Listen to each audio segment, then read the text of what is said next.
Hello, BookTube. We're in a different position today instead of just a normal where I film because I'm gonna be doing a bookshelf tour because it's been a long time since I've done one. And I think why not go through all of my books? That's right. It's gonna be a long video today because I'm gonna be doing the classics first. We're kicking off with the ancient world. We're gonna be going through these first two shelves right here.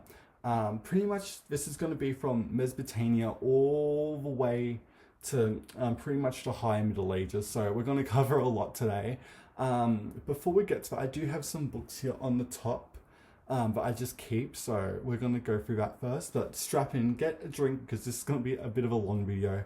But let's start. So the first thing we have up here is a 2-volume collection of the works of Henry Lawson. This is from 1885 to 1900, just everything he ever wrote. Fiction wise, of course, but I love it so much. We have that. And this is volume 2. This is him when he was very much an older man. And this is from 1901 to 1922.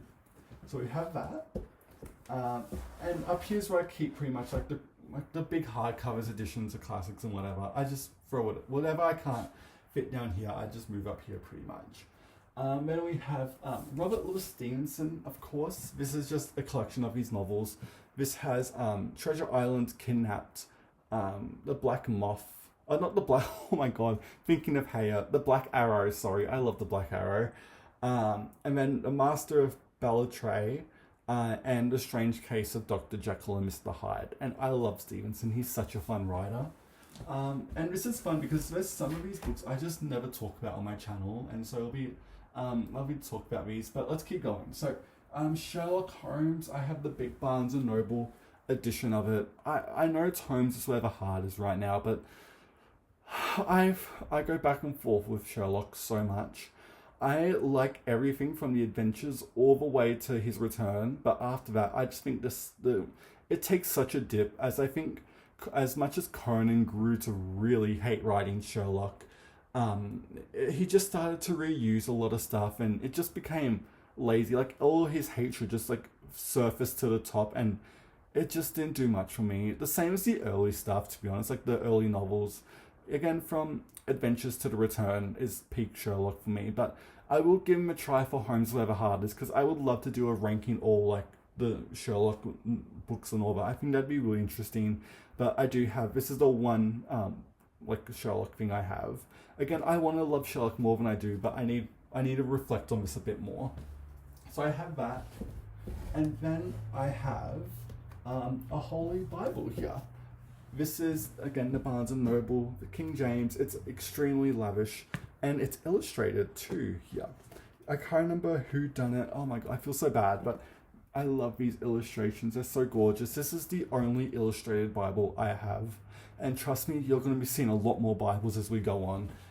Because it's just such an interesting subject for me. Then we have some Mark Twain too. Here it is. This has the Adventures of Tom Sawyer, Huck Finn, the Prince and the Pauper, and Pinhead Wilson. I don't know the last two. I've read Huck Finn and Tom Sawyer, and I've done his essay on Shakespeare, which is so fun. But yeah, I haven't read much Mark Twain. I kind of missed him like in my reading life, but I do want to get to more of him at some point. And I don't have like Life on the Mississippi. I don't have that too. I used to. And then I have this is the Great Britannica's Great Book Set. This is Augustine. I saw a bunch of these on an op shop, and I was like, oh my god, there's Augustine, and I picked that up, but I can't remember who were the other authors.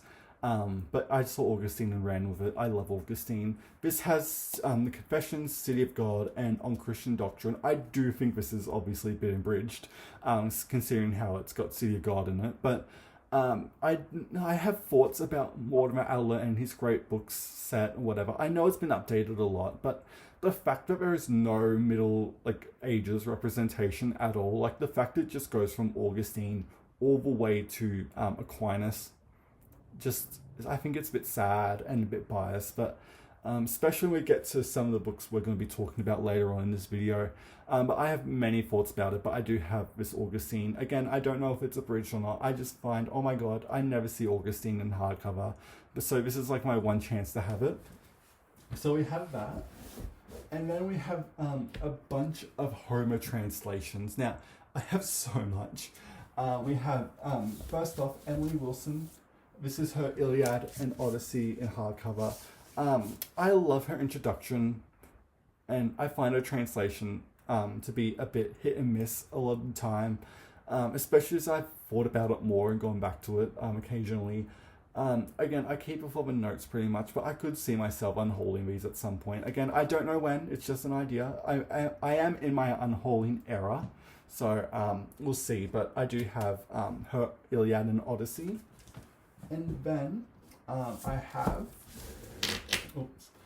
Robert Fagles. This is his, again, Penguin, Iliad and Odyssey, deluxe with like the French flaps and everything like that. And then we have Richard Lattimore's translation here, the Iliad and Odyssey 2.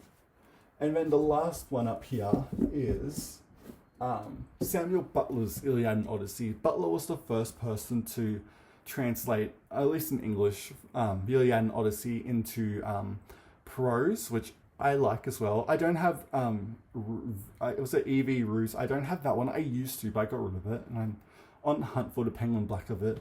But I love Homer in prose. I think it's lovely. I love the Samuel Butler. It's in the public domain, so read it. So that's what I have at the top here. Now let's start with the actual books here, pretty much. This is going to be in attempted chronological order. It took, don't ask how long it took to do. This took so long to do. I used to have a lot more ancient classics, so actually when I was putting the shelf together, it took so long. And I did lose my brains, my marbles, but I gained them back now because I can look at this and feel a bit happier that I've done all of this. But let's start. So where are we starting? We're starting with Mesopotamia and Egypt. I know. And so I have here the myths of Mesopotamia. This has creation, the flood, Gilgamesh, like the early stuff, which is really interesting to see how different cultures moving on would take those stories and change them to suit their culture. It's its whole thing. Then we have Penguin's writings from ancient Egypt, and then the Egyptian Book of the Dead. I wish they updated this one more because the font is so old. You can tell they literally just scanned it and released as a Penguin Black, but way more interesting of an afterlife than Christianity ever was. Oh my god, the Egyptian Book of the Dead is like so fun to read. Then we have Homer again. This is the George Chapman translation. I haven't read it yet. Next we have, I can put it back, we have the Bible. This is the King James here. This is obviously the Oxford. This is the one I've had growing up, of course. Tabbed it. Oh my god, it's written in so much. I'll show you a page actually. It's been a while since I've looked through a lot of these. I do feel very nostalgic because you know, reading notes you wrote when you were like a teen, you go, oh, don't know how I feel about that now. Or like some notes just don't make sense. And I'm like, what was I thinking? And was I okay? But something like Matthew, very much at the start, notes everywhere. And I read from this still a lot too, especially with read alouds and all that. It is my go-to King James, even though I have another one that's more historically accurate with like the original type fonts and everything like that. So I do have the Oxford King James. Then we have Hesiod. Yep. I like Hesiod. I don't like this translation when I read it, so I am due for and I'll try the Penguin or something like that of Hesiod. Then we have the Homeric hymns. If you want to sing something out, why not? I should do it one day. It'll be really fun. But I love the Homeric hymns. I find them really fun to read and like just. Oh, I used to do a thing on the weekends, like 2, 3, 4. Oh my god, I don't even know how long ago. Where I would do like I'd go to like my ancient world and I'd pick a book because they're so short, and I'll pick one to read. And I remember having a blast reading the hymns. I thought it was so fun. Same as Sappho. We love Sappho on this channel. I've read from her so many times. She's so close to my heart. I love her. Aesop's Fables, of course, we love. We have that. Personal favourite here, Pindar. He wrote victory odes from sporting events to the winners. Very lovely. Easily one of my favourite ancient writers, if I'm being honest. Like in terms of verse and poetry, I just love so much. Next, we have starting the playwrights here. We have Aeschylus, the Penguin ones they do. They have the Persians and other plays, the Oresteia and Prometheus Bound. I haven't read these in so long, so I feel so nostalgic looking at them because I don't talk about these books much on my channel because I read a lot of these classics when I was a teen. I'm very much self-taught when it comes to classics. I've never done a class on them at all. So there's some stuff I'll get wrong, but like this is coming from passion pretty much. Then we have Herodotus, I've read. Everyone loves Herodotus. He is a BookTube favorite, and I love Herodotus too. I do prefer Thucydides more than I do Herodotus, but Herodotus I find is just more charming as a writer, and the stuff that he writes, oh my god, he went on an adventure writing this book. But we have that. Hippocratic Writings too.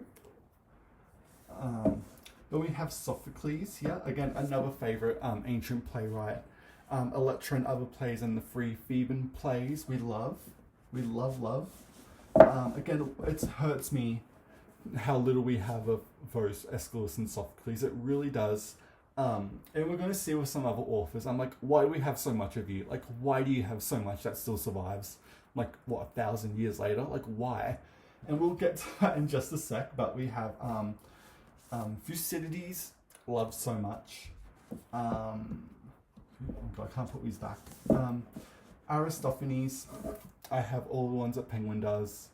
The Birds Never Plays, Lurstria Never Plays, and Frogs Never Plays. Read these as a teen and dipped into him every now and then, but I never found him that funny, to be honest. I don't know if the humor's aged well, even though it's not as dated as I think it kind of isn't. Like compared to like a Shakespeare play, I feel like Aristophanes is a bit more funnier, I feel like, because it's more slapstick than anything else. Then we have Euripides. Now, this is where I'm like, why do we have so much Euripides? Because he's probably my least favourite of the playwrights we've talked about so far. And I have all of the ones that Oxford does. And I've read a good chunk of these. And yeah, again, if we had this much for Aeschylus or Sophocles, I'd be way more happy than having it all Euripides, but I can't change that. So we'll keep going on. We have Xenophon. I love Xenophon again. This is the Expedition of Cyrus. I can't say it. Then the History of My Time. Iconic reading. Then we hit something called philosophy. You may have heard of it. I don't like philosophy that much. I think it's a waste of time. And we're going to see that as we keep on going. There used to be a lot more, but I don't need it. I don't need it. We have Plato. We have The Republic and the Last Days of Socrates here. I would be willing to trade for just like an essential Plato's dialogues and everything like that, rather than just, I don't know. I think Plato's fine.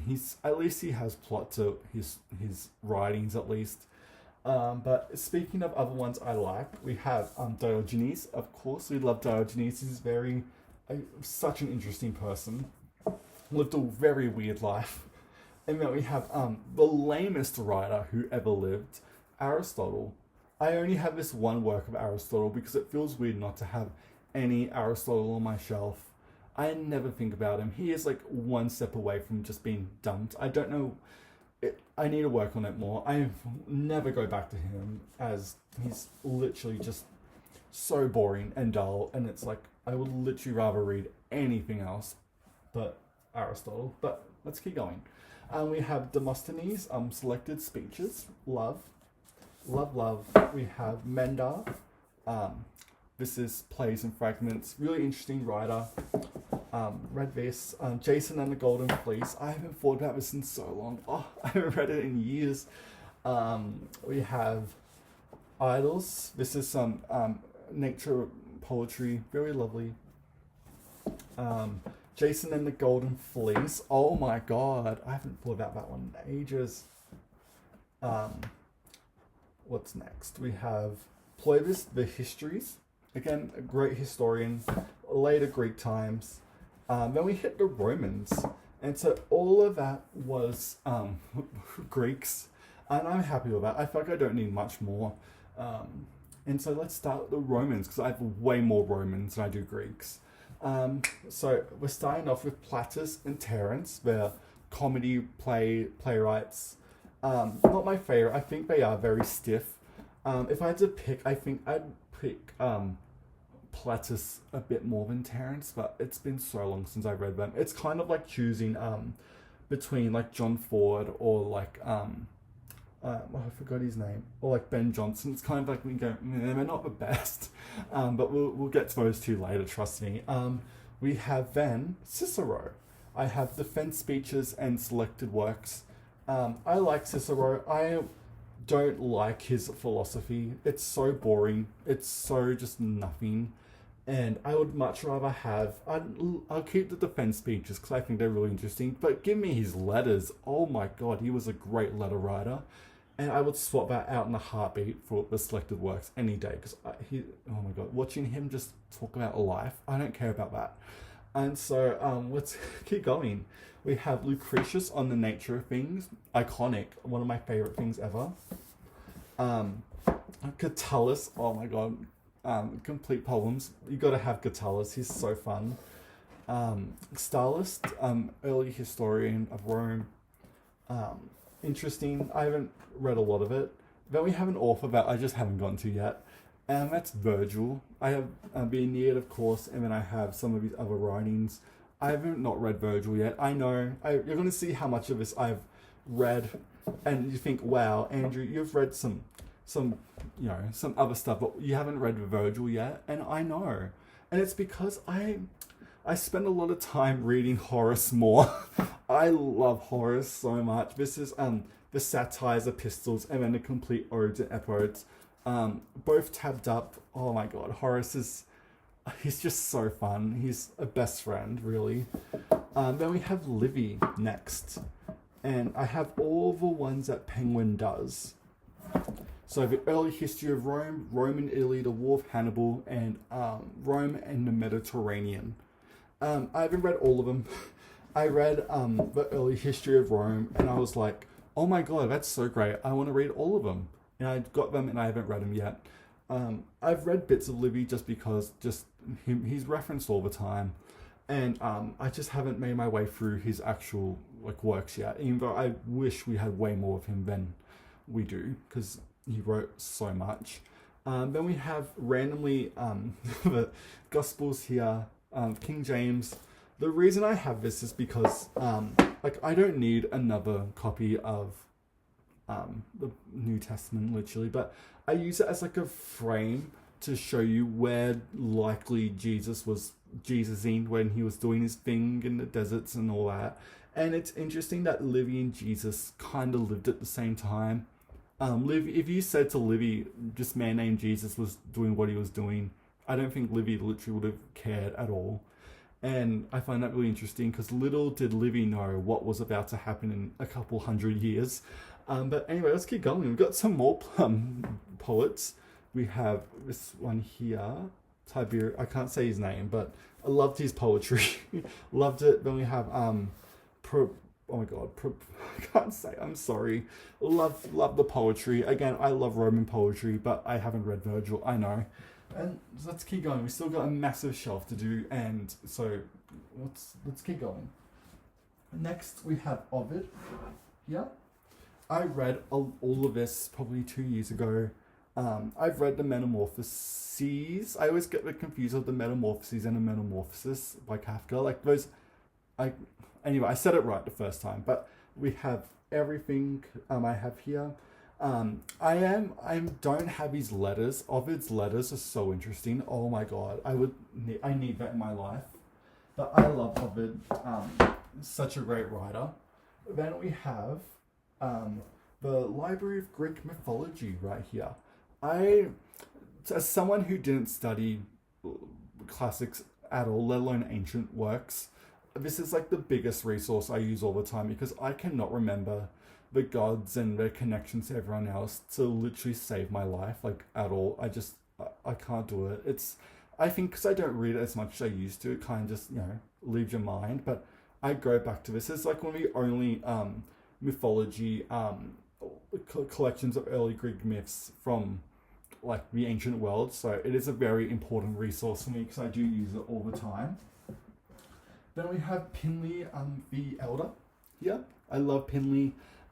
He walks so Charles Darwin can run. Very interesting reading. Then we have Patrodus the Sinaicon. I haven't read this one yet, but I want to get to it at some point. Then we have Martial the Epigrams. Very interesting. I love his work so much. First century Rome, we're at this point now.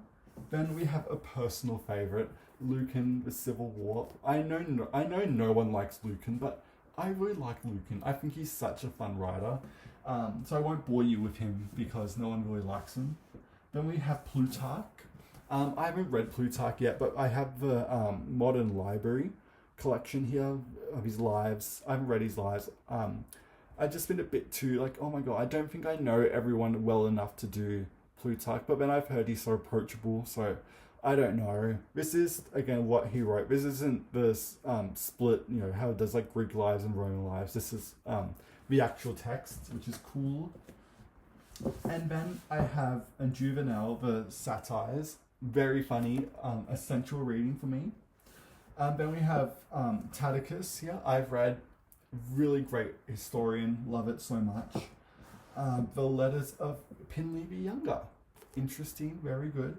A personal favourite again, a booktube favourite, Suetonius of 12 Caesars. What do you want me to say? Suetonius is so witty and fun to read. I love him so much.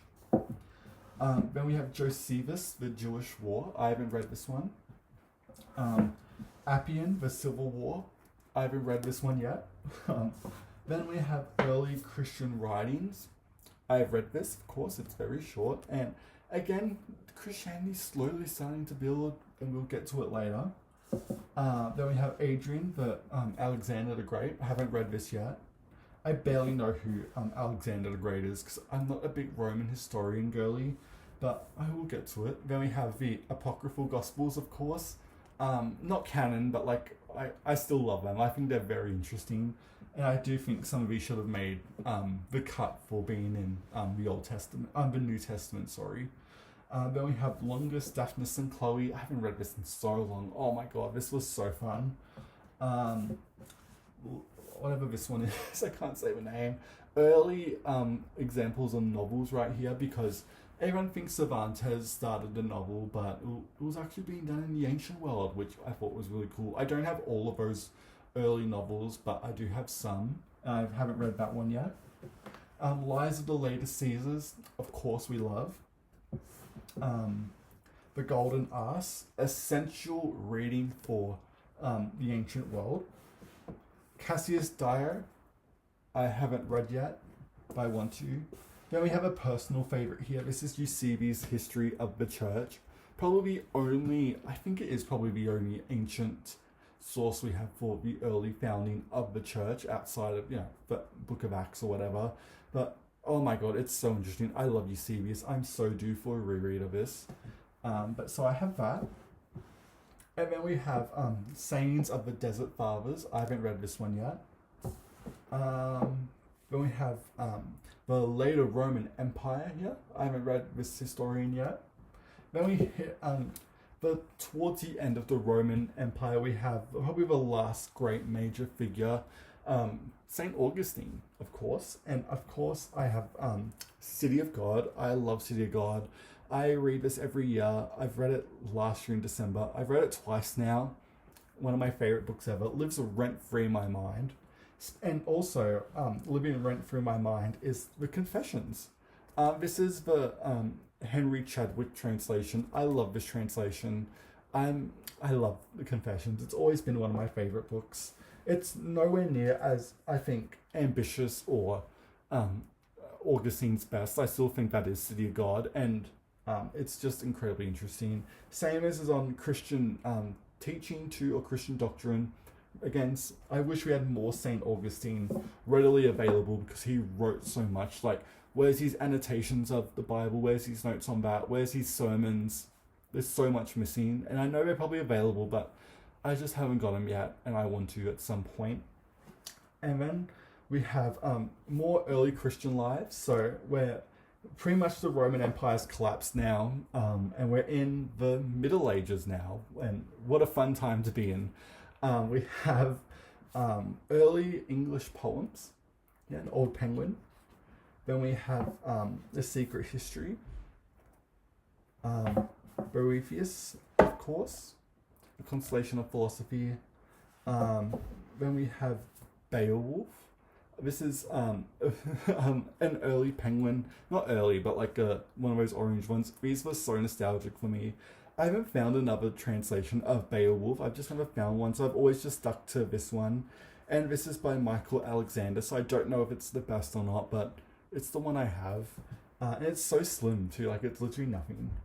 And it doesn't have any notes too, which I wish my one kind of did. And then we have Song of Roland, again, love. I know some people don't like Song of Roland, but I do have a soft spot for it.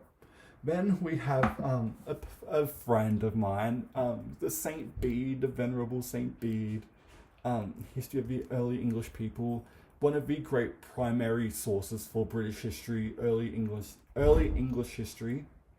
There's probably more ones you can go to. Bede is very biased, but my God, he's just such a fun person to read about.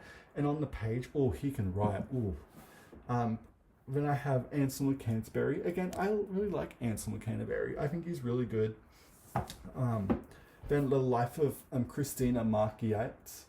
Really interesting, very short. Just a medieval girlie doing medieval girly things. The Letters of Abriel and Holosi. I don't know what this is. I just have it. The Lades of Marjorie de France. I haven't read this one yet. I forgot about it. But it's so short, I should get to it at some point. So I have that. Then we have The History of the Kings of Britain. Haven't read this yet.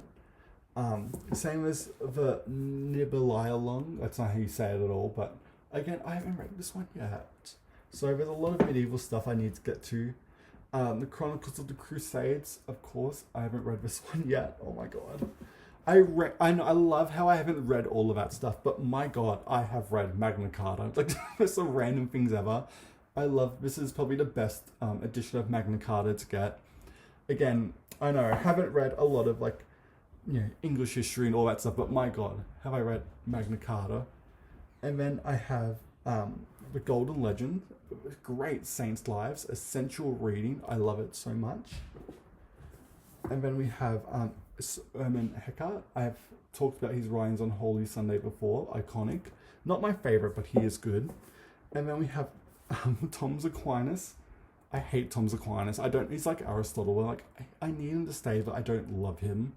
But he's here, and he could go, but I've never liked him. Like, he's so boring. I don't get how people like him, to be honest. Augustine is so much better. Then we have The Travels of Marco Polo. Essential reading. I love it so much. And then we're ending off with the Penguin Book of English Verse. Massive, and I love it so much. And yeah, that is part 1 of my classics bookshelf tour. We're going to keep on going. I don't know when we'll do it next, but let me know what you think of the books I've mentioned here. Again, it's a bit of a long video, but it's so fun. And yeah, let me know what you think about the books. And thank you so much for watching BookTube, and I will see you next time.